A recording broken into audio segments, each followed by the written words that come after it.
And that was just this weekend? No, Clark, or was it- that had been, Bob had been in and out of the hospital. He, over the last month, I would say that he's probably had 3 to 4 trips, overnight stays.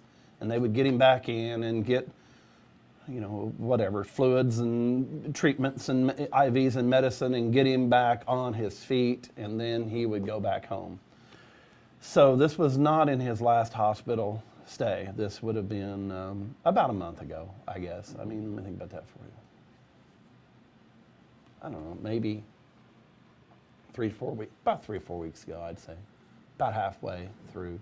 But we had no idea that Bob would not join us again.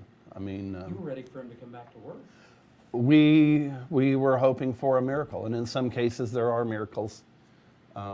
We were hoping for, intervention and a miracle, and but in this particular case, I guess it was just too far, too aggressive, and it wasn't meant to be. Bob's position was still in place on the shift. His name still appeared on the daily calendar. His squad car was still parked in his driveway. No, we were planning on him coming back to work. Quickly, let's talk about the sharing of duties. I believe ISP is stepping in the next couple days, sort of man the post, so you guys can pay your due respects. Sure. It's not uncommon for law enforcement to step in and help each other out in times of tragedy or times of loss. Most recently, when Brent Long was killed for Terre Haute Police Department, literally within minutes of that tragic event, county officers were pulled into the city because, unfortunately, other crimes and other calls don't stop coming in. So we try to help each other out. And in this particular setting, knowing when Bob's funeral was going to be, we pre-arranged and organized that the Terre Haute Police and the Indiana State Police, excuse me,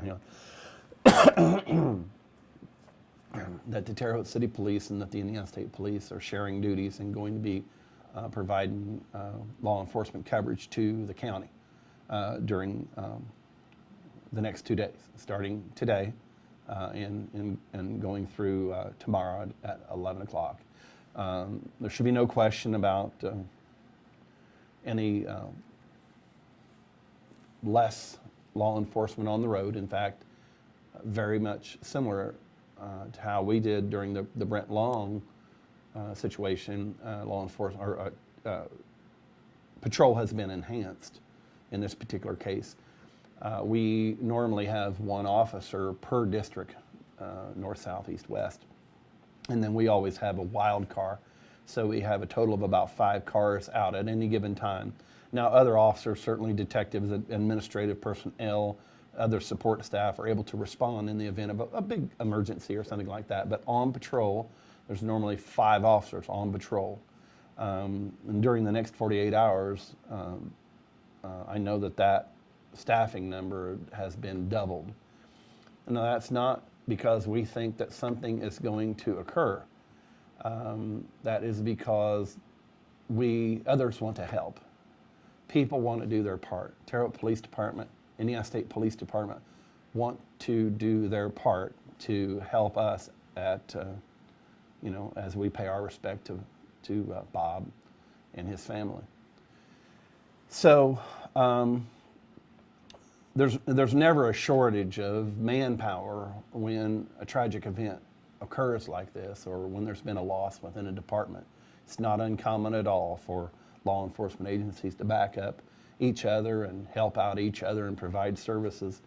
And a lot of times they'll have extra cars out there. We've got as many as 10 cars on patrol now.